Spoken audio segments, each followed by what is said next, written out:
Welcome to my Sonic Adventure 3 playstyle series. In these videos, I attempt to construct a fitting gameplay formula for the Sonic cast that is supposed to be fresh, whilst also somewhat fitting into the pre-established style of the adventure-era games. One of the main goals of this series is to display how the extended Sonic cast are more than capable of providing an enriching gameplay experience, whilst at the same time demonstrating how 2D sections are not required to make a solid 3D Sonic game. With that all out of the way, it's time I introduce you to a very passionate, mean machine.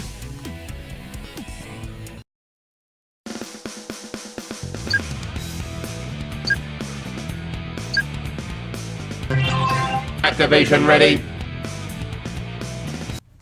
E123 Omega may not have a large amount of playable roles, but he has no less made quite an impression on fans of the series. Even when compared to other robots that defected, Omega has quite a distinct personality. Unrelenting anger and an enjoyment in destruction makes Omega rather atypical for a good guy. You are a bad guy, but this does not mean you're a bad guy. But this causes him to have a very entertaining amount of interactions with other characters. My goal with Omega is to get that chaotic personality to shine through into his gameplay. Omega was only playable in one core adventure game and only had a minor role in that. His other appearances were not completely unique to his own abilities for the most part either. That said, there is still enough to draw from in combination to my own ideas, but Omega will likely be one of the most different compared to the other characters I have designed thus far. We will be using the Xbox controller as a reference for control schemes in this video. Omega can be moved about with the left thumbstick for full 360 degrees movement. Despite his size, Omega can get about fairly fast. When starting to move from a standstill, he will take slightly longer to transition out of a walk than most characters, but once his thrusters are engaged, he will move at a fast pace. Whether walking or at full speed, his turns will be as responsive as SA1 Sonic. If a turn that is too sharp is made, Omega will have to skid to a halt and then start from a walk once more. I must reiterate that his walk to full speed transition should not feel frustrating. It is more to help him feel heavier compared to someone like Tails. His top speed could be the same as Sonic's. This doesn't mean he is as fast as Sonic canonically, before you ask, just from a gameplay standpoint. Pressing the A button will allow Omega to jump. Unlike most characters, Omega will not curl into a ball when he jumps. As such, colliding into an enemy will hurt him instead of them. He can still open item containers with a jump though. Once in the air, the jump button can be pressed once more to initiate Omega's hover ability, in which he will gradually descend towards the ground. While similar to Knuckles' glide, the hover is slower and descends faster, but it can be easily flicked on and off. Think of this much like Gamma's hover from SA1, and not like the Omega hover in Sonic 06 that allowed for endless flight. Returning to the ground, Omega has two different options when it comes to dealing damage. The B button will command Omega to use a melee attack. He does so using the serrated claws he has for wide slashes. Think of the first and second attacks from Sonic Heroes, where it cleaves an arc in front of Omega whilst boosting him in the direction he was facing. Pressing the B button a third time will cause him to do a single jab forward. Unlike the first two attacks, the jab keeps Omega perfectly still. It also will be harder to land against foes due to having a smaller hitbox, but it will do high amounts of damage. Think of that complete sequence as a combo tree. The player does not need to commit to the full tree. For example, if they just wanted to spam the first two hits, pausing for a moment between the second B press will reset the combo tree and allow the player to start from the beginning again. On the other hand, holding the X button will cause Omega to attack using his weaponry. Omega will transition both his arms into miniguns, indicating that the player has entered Focus Fire mode. In Focus Fire mode, Omega will no longer change the direction he is facing when the player moves the left analog stick. This means that whilst you can still strafe left and right, your attacks will be focused forwards. At the same time, Omega will fire both miniguns simultaneously in the direction he is facing. The guns have infinite ammo, so the player needn't worry about missing shots. However, Omega is limited to walking speed whilst in focus fire mode, making it impractical to move about with. In addition to this functionality, the X button can also be used in combination with the melee combo tree for alternative use of his weapons. In order to start, the player must at least perform the first melee attack with the B button. This is because once the button is pressed, the game will understand that the player is performing a combo tree, and only whilst the combo tree is active will the X button not activate focus fire mode. After the first melee hit, pressing the B button will cause Omega to swing one of his arms in an uppercut motion whilst firing his weapon, which could hit foes in a wide area.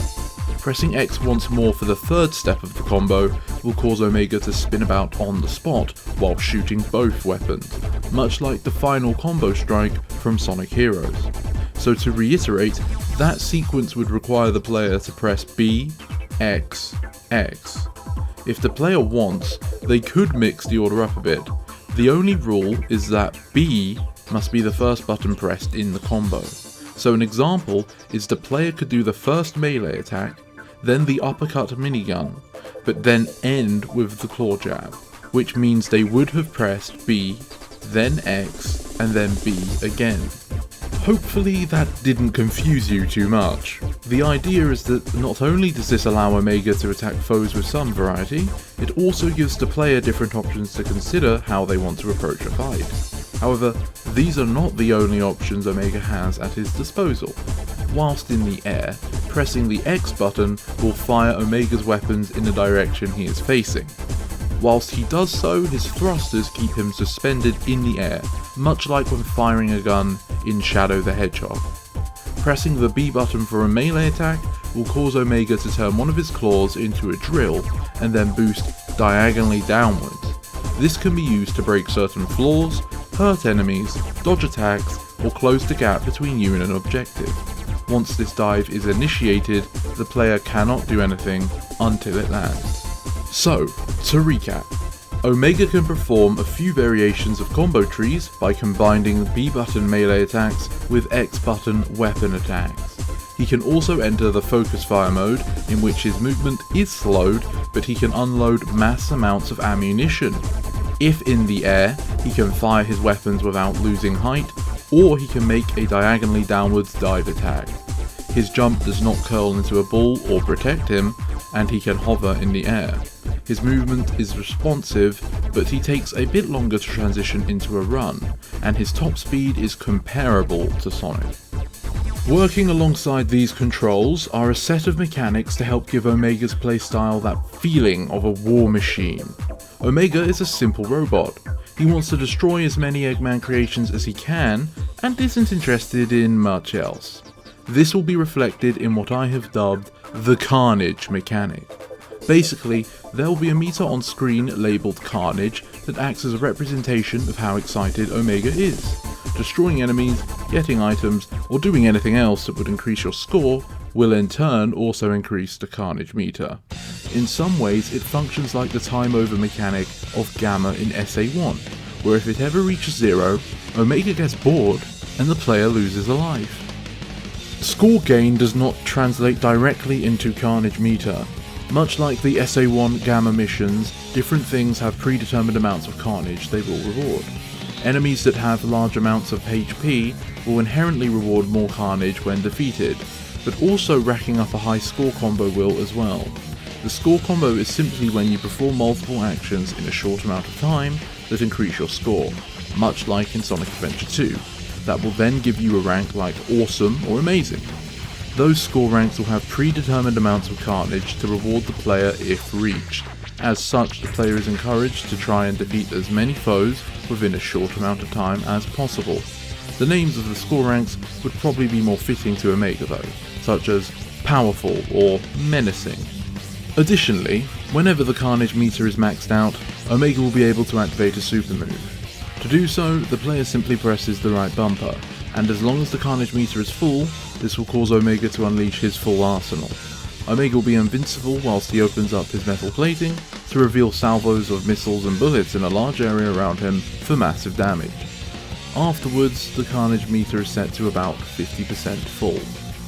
But what purpose would all of these options serve without an objective?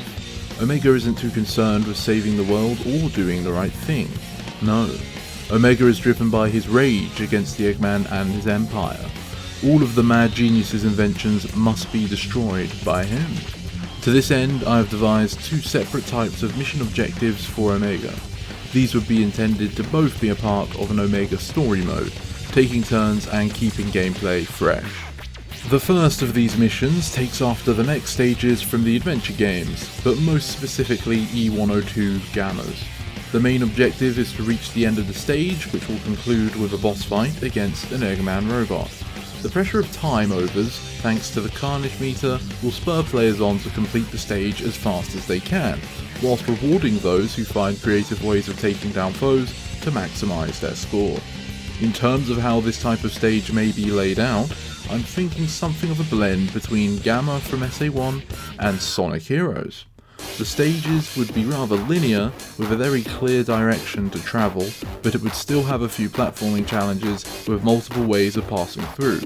In addition to those, there would be the occasional section that requires enemies are destroyed before the game progresses. The rank you get at the end of the stage will be largely impacted by the amount of carnage meter remaining, as well as time and score. The other type of mission for Omega is quite different from usual. Omega will be placed into a large sandbox-style environment with all sorts of environmental interactions and set pieces. Somewhere in this stage is the boss, likely a large robot, that roams around.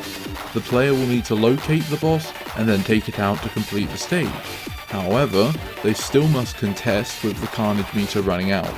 Due to this, players may consider figuring out the best route to take whilst maximising the destruction they can cause so that they don't game over before the boss. Speaking of the boss, it won't be in the same location each time. As I said, it roams across the environment. Some may have their own twists though.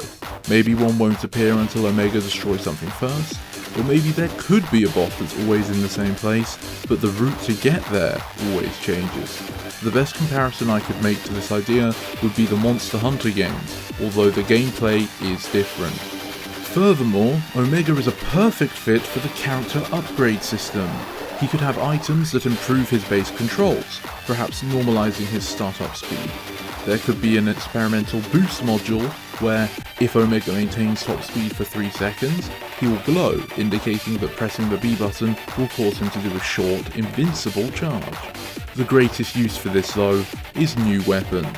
He starts off with his miniguns, but you could perhaps unlock missile launchers, flamethrowers, laser cannons, just to name a few.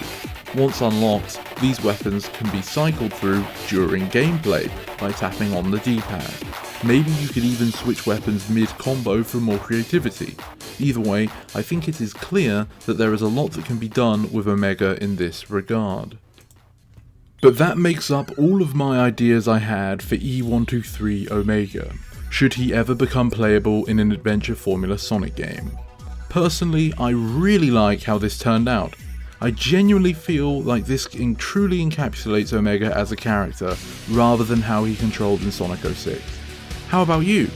If you feel like this could be further improved, let me know in the comments below. Thank you for watching this video all the way to the end. If you like this idea, please share it so others may see. I hope you have a great day, and see you next time.